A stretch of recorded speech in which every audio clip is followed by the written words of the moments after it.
présenter tout de suite avant de passer à... Ok, c'est Kobi Adjano. Je suis consultant en gestion d'entreprise rurale et agricole. Le projet, c'est le projet d'Institut Vert de Kloto. Et nous savons que la région de Kloto, c'est considéré comme le poumon du Togo. C'est une zone assez verdurante. Nous avons constaté que ces dernières années, cette région n'échappe pas à la déforestation et à l'atteinte qui est portée à l'environnement. L'objectif du projet, c'est de renforcer la capacité des acteurs dans les pratiques agroécologiques, en permaculture et en agroforesterie, et aussi de leur donner les outils nécessaires pour l'estimation des coûts liés à la transition écologique. Parce que pour certaines personnes, lorsqu'on parle de l'agroécologie ou bien de la permaculture, c'est quelque chose de nouveau, alors qu'en réalité, c'est des pratiques endogènes qui tendent à disparaître. Donc, ramener cette pratique au goût du jour permet donc aux acteurs de renouer avec les bonnes pratiques qui participent donc au développement de l'agriculture respectueuse de l'environnement. Ça, normalement, ce test, on le fait sur une planche. On va le faire au milieu de la planche et on va faire au moins 5... Moi, aujourd'hui, avec les stagiaires, on a travaillé plus particulièrement sur les aspects agronomiques de l'agriculture, c'est-à-dire le travail du sol, le sol et sa fertilité. Voilà, on a travaillé sur la composition, sur la qualité du sol et comment maintenir un bon degré de fertilité dans un sol.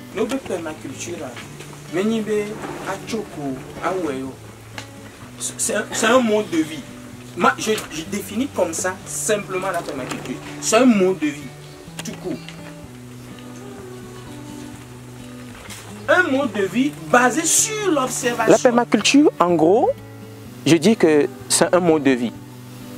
Un mode de vie basé sur l'observation. La permaculture est dans plusieurs domaines. Il y a la production végétale, maraîchage. Il y a aussi le volet architecture. Il y a le volet comportement.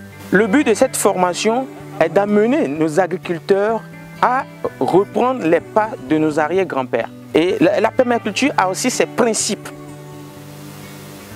L'observation et l'accompagnement. Il y a plusieurs choses qui se trouvent dans la permaculture qui va nous aider vraiment à reprendre la vie antérieure que nos grands-parents vivaient, en harmonie avec la nature. Respecter la nature, produire sans offenser l'air que nous respirons, produire sans embêter le sol sur lequel nous marchons, produire sans offenser les macros et les micro-organismes.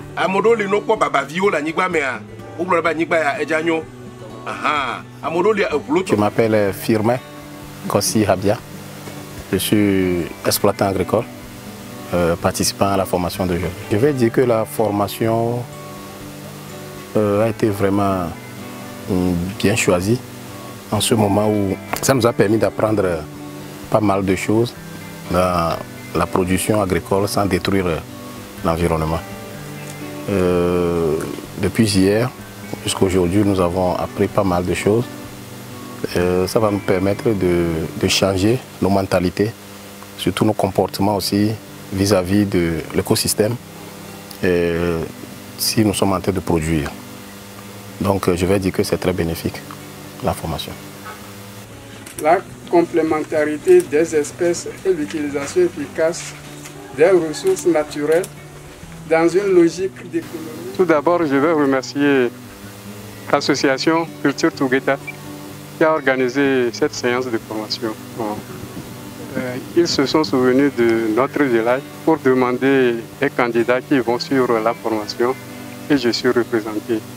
Pour moi, la formation s'est bien passée et je remercie aussi les formateurs. Au cours de la formation, j'ai appris comment protéger l'environnement et nos sols.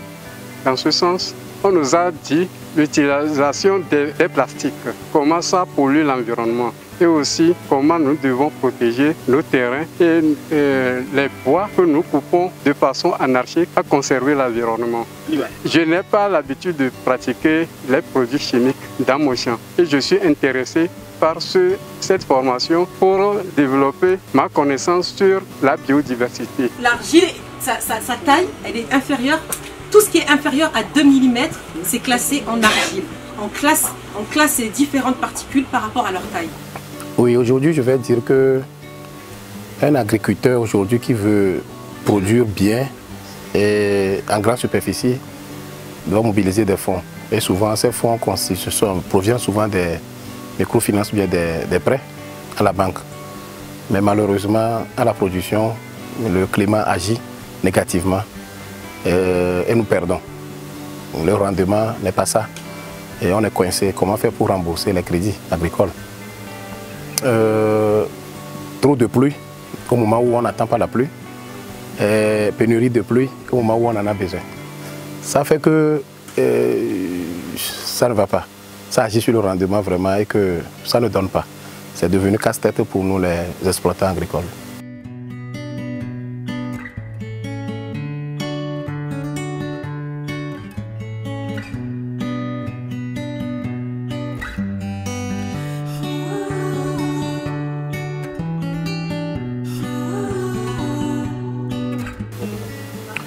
D'abord, c'est leur